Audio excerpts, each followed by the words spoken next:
Welcome back to Racing Rundown here on YouTube. I'm Eric DeCoster.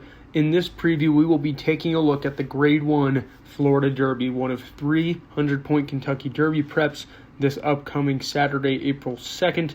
We're in the heat of it, the heart of Kentucky Derby prep season, the final surge to the Derby. We're going to learn who's in and who's out after this race, and in addition to the others, and certainly is the highlight of the 3 Derby preps this upcoming Saturday.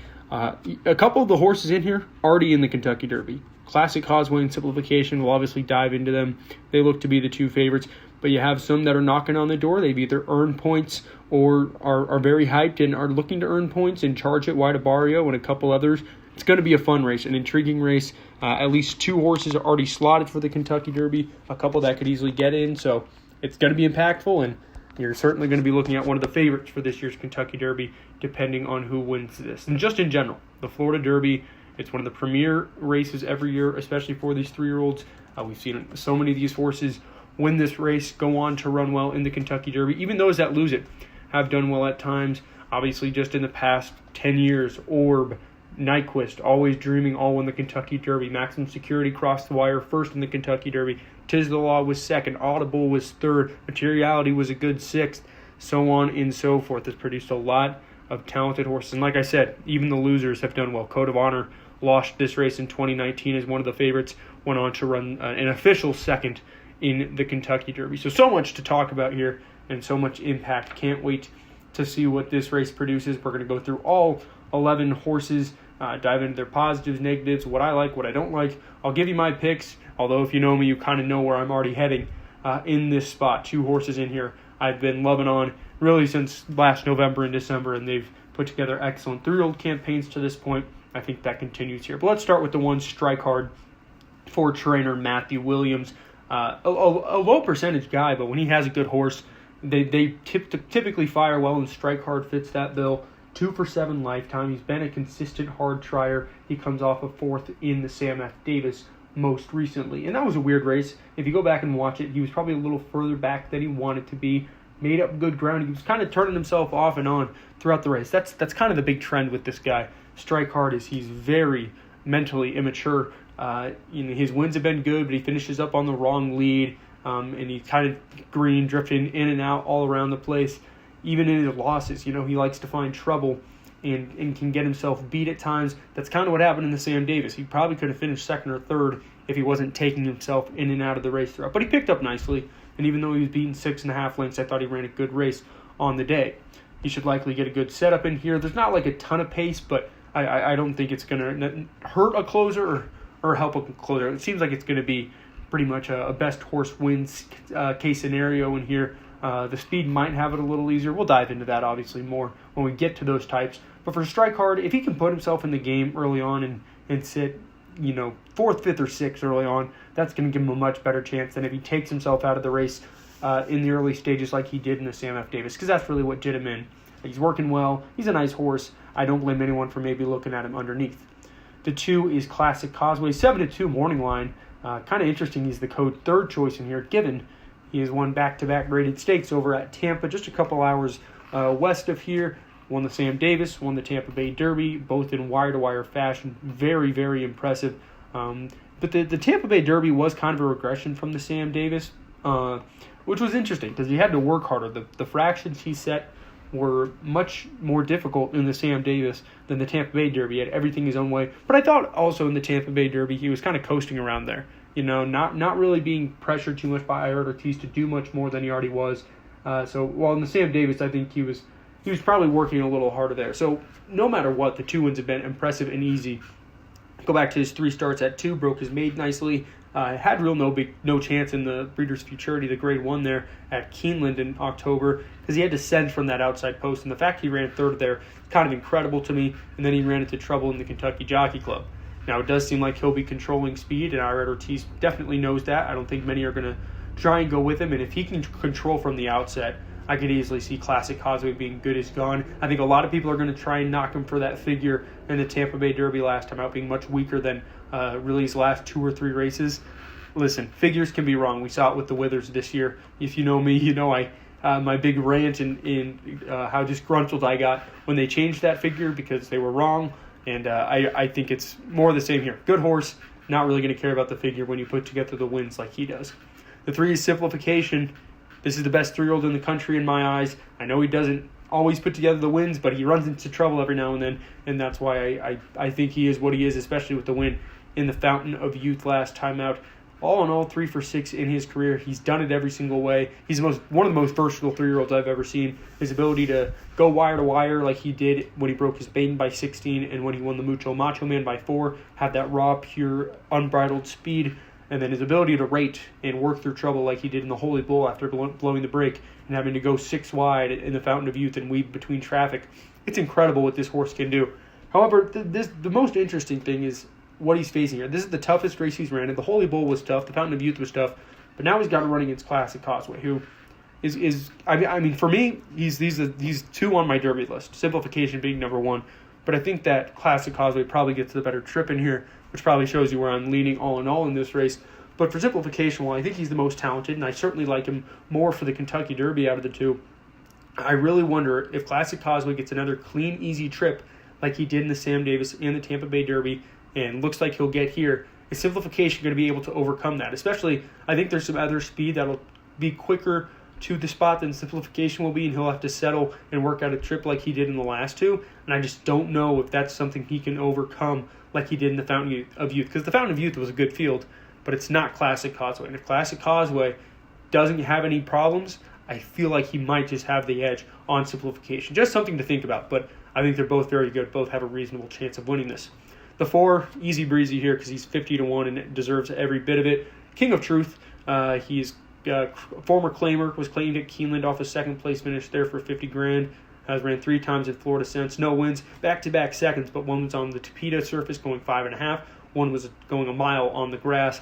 For one, he did break his maiden going 2 turns back at Belterra, however, up in Ohio, and he did that by 10, but that doesn't give me any indication of what he can do here. So he's going to have to pull off a big upset. He might go and press the pace, which could be interesting, but that's about all he is. The 5 is Pappacap, grade 1, tried and true kind of animal here. He placed in the Breeders' Cup Juvenile and the American Pharoah last year. Then ran a good third in the LeCompte. Wasn't too far off Epicenter, but last time out really got exposed with a horrible run in the Risen Star. Now, here's what I'll say about that. Mark Casse has no idea what happened there. And one of my favorite angles that I'm starting to discover is I love when a trainer cannot explain what happened in the horse's last race. Because trainer talk especially, they usually try to throw every single excuse in the book at you. Mark Casse had nothing for that performance, and that always is encouraging because maybe that was just a one-off race and he'll bounce back. The problem was I really hated everything that was happening with the 2-year-old colts last year. I didn't think any of them were good. The Breeders' Cup Juvenile has been horrible in terms of its production, and while I thought Pappacap was pretty decent given the trouble he encountered in both the Del Mar Futurity and the Breeders' Cup Juvenile and even the American Pharoah a little bit in between it, I thought there was a chance he could really put together an okay 3-year-old campaign, but it's just not there. This is one I think you'll let beat you unless you can really find... Like I said, I think the angle is maybe, hey, the trainer can't explain it. Work cab isn't that bad. Why not give it a go at a bit of a price? However, I just don't think it's there. I really don't. He can't put together a win. He hasn't been able to since last August against horses that I think are worse than some of your favorites in here. The 6 is Charge It, the hype horse, for sure, heading into here more so than the 3 exiting graded stakes victories, Classic Causeway, Simplification, and White Abarrio, who I haven't even touched on yet. But for Charge It, I mean, it's warranted. Broke his maiden really nicely last time out. On second start, debut was really big. Broke, went to the lead, and then just kind of dueled the entire stretch with a nice horse of Mark Casse's named Volcanic, who's expected to be taking on the Bluegrass next week. So there's hope there. Obviously, the form from that debut race where he was second is good, and then winning by 8.5, there's not much else you can ask for there. Clocked in at a good time. Final time was good. Figure was good. So tons of positives. I'm worried about him facing winners like this for the first time. This is not like a typical non-2 race. This is a grade 1, and it's the Florida Derby, and it's very tough. You got 2 of the best horses on the Kentucky Derby trail, in my opinion at least, showing up in Classic Causeway and Simplification. White Abarrio is good. Pappacap, whatever you want to think he is, he's grade 1 placed no matter what, and you got a couple other really nice ones in here. So this is just a lot. And while I know Todd Pletcher can do it, we saw him do it in other Derby preps for the last 20 years. Last year, Sainthood was a horse exiting a nice maiden win at Fairgrounds, and He kind of unassumingly snuck into the Derby through a second in the Ruby, and this horse is 10 times better than St. Hood was at this stage in his career. So there's hope on that front. This is just tough, and I think that if he does go off 7-2 like his morning lines would indicate, then yeah, it might be worth playing. But I just have a feeling this horse is going to take some good money, go off closer to like 5-2 or 2-1. And if that's what happens, I mean, is that really a safe, smart bet? I mean, you could use him in your multi-race wagers, and maybe some exactas and tries, supers. But at the end of the day, if he's going to be a shorter price or equal to or close to a classic Causeway and a Simplification or a wide Abarrio, there's no reason to not play those guys on top, given they are much more proven, have much better resumes, and they'd be the same prices. And just something to think about. The talent's there. I don't know if this is the spot for him. Too much too soon, maybe. And most importantly, will the value be there? I don't think so. The 7 is wide Abarrio. Kind of touched on him a handful of times. He's got work to do. He's only got 12 Kentucky Derby points. So he needs to run 1, 2, 3 really to have a shot at getting into the Derby starting gate this year. And that's going to be tough, as we know. I mean, the 3 isn't so much out of the question as much as the 2 or the 1 facing classic Causeway and Simplification. Now, when you look at the resume, he has held good company his entire career. He beat Strike Hard, the one horse in here, and an allowance back in October, very convincingly. Shipped up to Churchill for the Kentucky Jockey Club, ran 3rd there. Was behind Classic Causeway, but obviously put together a really nice win in the Holy Bull last time out, winning by 4.5 lengths. But he got the run of the race there. He was able to sit a really comfy second, while Simplification and Mo Donegal, who ran 2nd and 3rd, kind of had to work their way through traffic and struggled near the back while wide Abarrio got the trip. It's not going to be that easy here. I think there's going to be horses to his inside, sending to get earlier position, and Classic Causeway is going to find himself on the lead. I mean, he'll get the ability to press, but if Simplification can get even half the cleaner trip he got last time out, or in the Holy Bull, not last time out, but in the Holy Bull, I have no doubt he's better than wide Abarrio. And Classic Causeway, I think, on pure talent is better than him, based off of what they both did in the Kentucky Jockey Club. So as good as he is, I think he's probably 3rd or 4th best in here, and he's 3-1 morning line. So once again, the value's not there as the morning line second choice.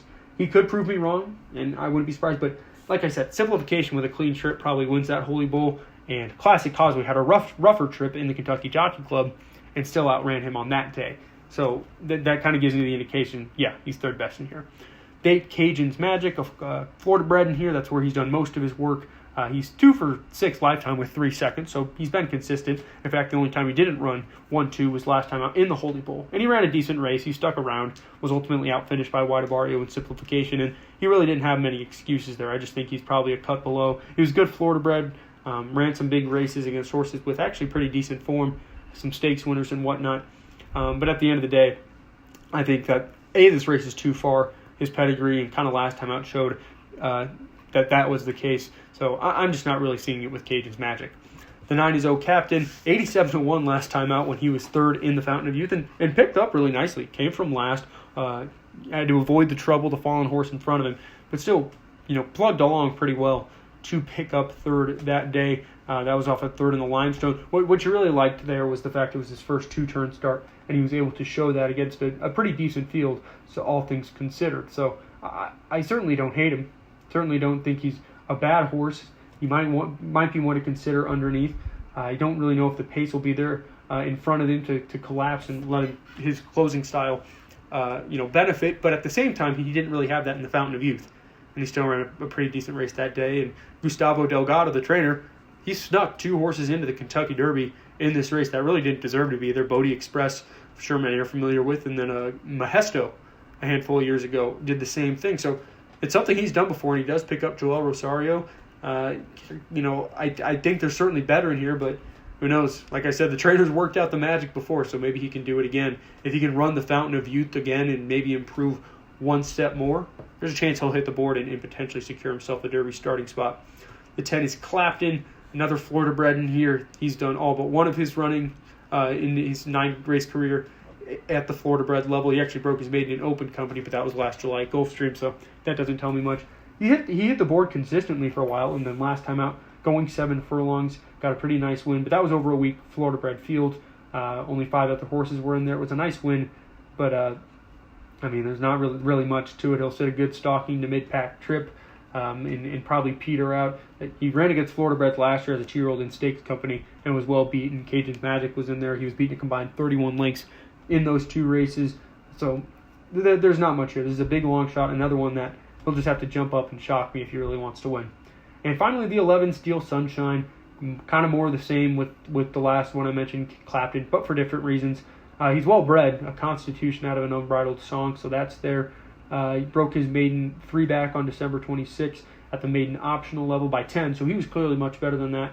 Then struggled in an allowance where he lost to In Due Time, a nice horse of Kelly Breen's, who was second in the Fountain of Youth. And then in his most recent start, he ran second behind Skippy Longstocking, who's probably going to go to the Wood Memorial for Saffie Joseph next weekend, and finished in front of Swing Shift, a highly regarded Todd Pletcher 3-year-old.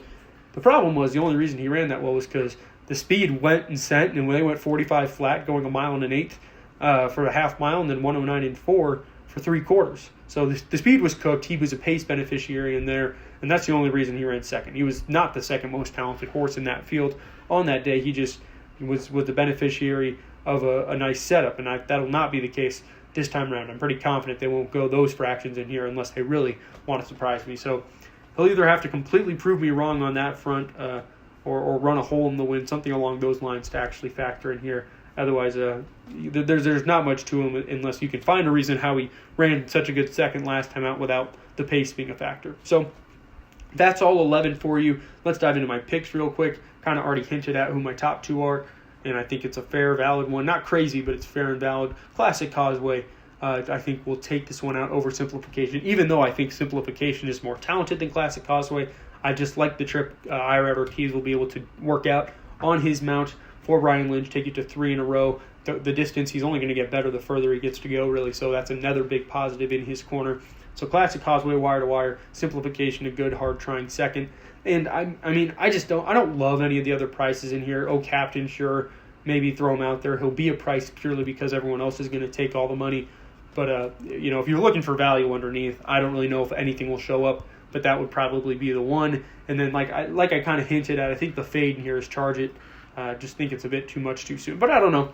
It's going to be a fun race no matter what. Hope I'm able to help you figure out who to go with, or at least give you some ideas that'll help you handicap and throw together some winning tickets from this tough race of 11. Super excited, though. This is going to be producing a Kentucky Derby, a handful of Kentucky Derby starters, and certainly one of the favorites for the first Saturday in May.